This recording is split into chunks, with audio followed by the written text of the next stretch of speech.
Is it easy to get into the habit of either putting your money out of reach or doing the reward if you're new to creating positive habits with your finances?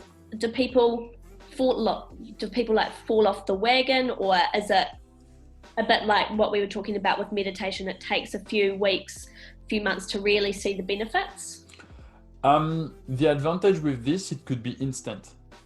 If you put the right structure in place, it could take you as little as 10 minutes. So the idea is like, basically you want to create an automatic system. And that's the advantage with financial and banking, is the fact that everything can be automated. So if you know that you receive your paycheck on the first of the month, then you can order your bank to make a transfer to another bank account on the second. So basically, you don't even have to do any action on your hand. Once it's on, it's on. So on the third of the month, when you go onto your bank account, you're going to be like, oh, that's the only thing I have left. Yes, but even though on your X that you receive, you only have 10% of your X left, the 90% that disappeared, they actually get placed into different bank accounts. One that's going to pay the rent, one that's going to pay for the groceries, one that's going to pay for this, one that's going to pay for that. You know what I mean? So the more you create that kind of automation with how your finance is getting managed, the easier it becomes. And the huge advantage is you don't need to think about it.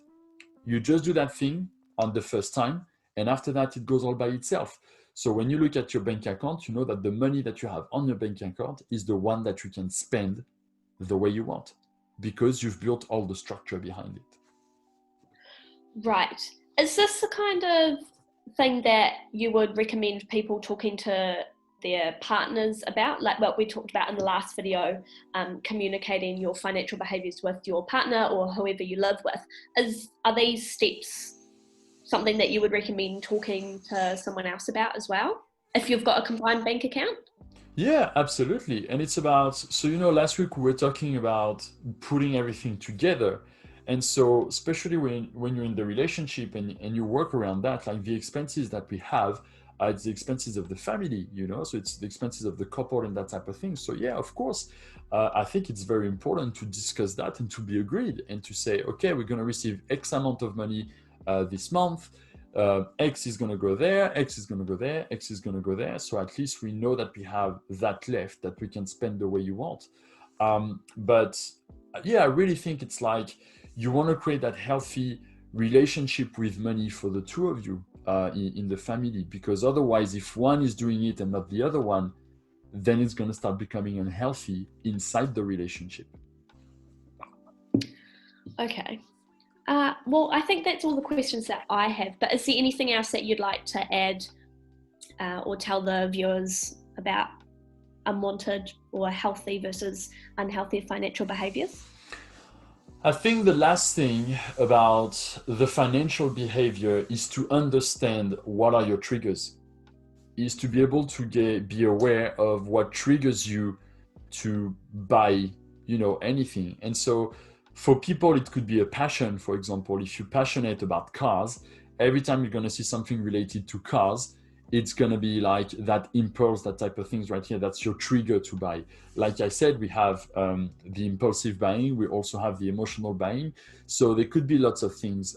You might be able to buy a lot of things if you have a new nephew or a new niece or that type of stuff. So analyzing your trigger will be able for you to being aware of it. Once you're aware of it, you can make a decision of, am I going to allocate budget to that, yes or no? But it's really about looking the bigger picture.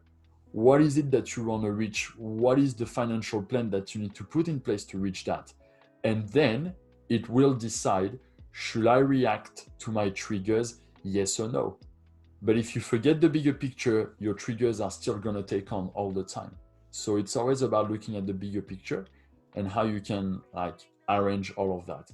If you're able to reduce your reaction to triggers, you're going to start to reduce your unhealthy financial behavior.